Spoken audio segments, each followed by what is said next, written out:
વાત કરીએ સુરતની તો સુરતમાં મૂળદ અને કુદસલ જે બીઓબી બ્રાન્ચ સાથે છેતરપિંડીનો મામલો, જ્યાં બેંક દ્વારા વેલ્યુઅર તરીકે જેની નિમણૂક કરી એ જ નીકળ્યો ઠગ.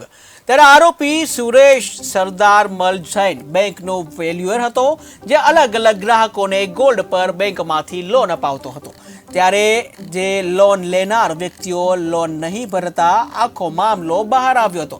જે અગાઉ 18 આરોપી પૈકી 8 આરોપી ઝડપાઈ ચૂક્યા છે, જ્યારે મુખ્ય આરોપી વેલ્યુઅર સુરેશ જૈન ફરાર છે અને જેને કિમ પોલીસે ઝડપી પાડ્યો છે. ત્યારે બેંકના અધિકારીની ફરિયાદ બાદ પોલીસે ગુનો નોંધીને તપાસ હાથ ધરી હતી. ત્યારે ડુપ્લિકેટ સોનાને અસલી હોવાનું પ્રમાણપત્ર આપી ગોલ્ડ લોન અપાવતો હતો. ત્યારે અંદાજે 89 લાખથી વધુની છેતરપિંડીની ફરિયાદ નોંધાવી હતી. ત્યારે આખું કૌભાંડ વાર્ષિક ઓડિટમાં બહાર આવતા પોલીસ ફરિયાદ થઈ હતી.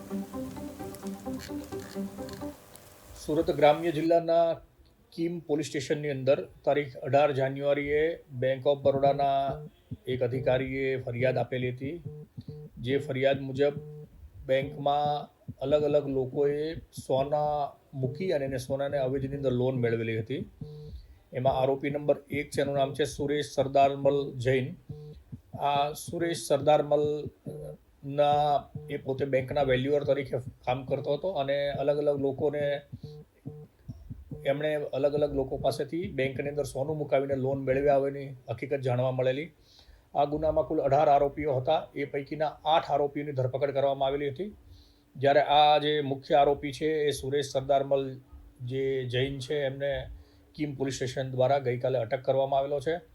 આરોપીની મોડસ ઓપરેન્ડી એવી છે કે અત્યાર સુધીની તપાસમાં એવું જાણવા મળ્યું છે કે આ સુરેશ સરદારમલ છે એ પોતે જ ડુપ્લિકેટ ગોલ્ડ અલગ અલગ જગ્યાએથી મેળવી અને અલગ અલગ લાભાર્થી બેંકમાં લોન લાવવા માટેથી ઊભો કરતો હતો. અને આવા લોકો આ સુરેશ સરદારમલે જે સોનું આપ્યું હોય છે ડુપ્લિકેટ, એ જ બેંકમાં મૂકતા હતા. જ્યારે સુરેશ સરદારમલ છે એ બેંકનો જ વેલ્યુઅર હતો અને જે ખાતરી કરી અને બેંકને સર્ટિફિકેટ આપતો હતો કે આ સોનું સાચું છે. જ્યારે બેંકની અંદર જેમણે લોન લીધી હતી એમના દ્વારા લોન ભરપાઈ કરવામાં નહીં આવી અને ત્યાર પછી બેંક દ્વારા જે સોનું બેંકની અંદર ડિપોઝિટ કરવામાં આવ્યું હતું એની ચકાસણી કરી એને ખરેખર સાચું છે. અને એ સોનાનું જ્યારે ઓક્શન કરવા માટેની વાત આવી ત્યારે ખબર પડી કે આ જે સોનું છે એ ડુપ્લિકેટ છે. અને ત્યાર પછી આખી બેંક દ્વારા પ્રાથમિક તપાસ કર્યા પછી કીમ પોલીસ સ્ટેશનમાં ગુનો દાખલ થયેલો હતો. હાલમાં સુરેશ સરદારમલ જૈન જે મૂળ કીમનો રહેવાસી છે અને મૂળ રાજસ્થાનનો વતની છે, તેની ધરપકડ કરવામાં આવી છે અને આગળની પોલીસની તપાસ કાર્યવાહી ચાલુ છે.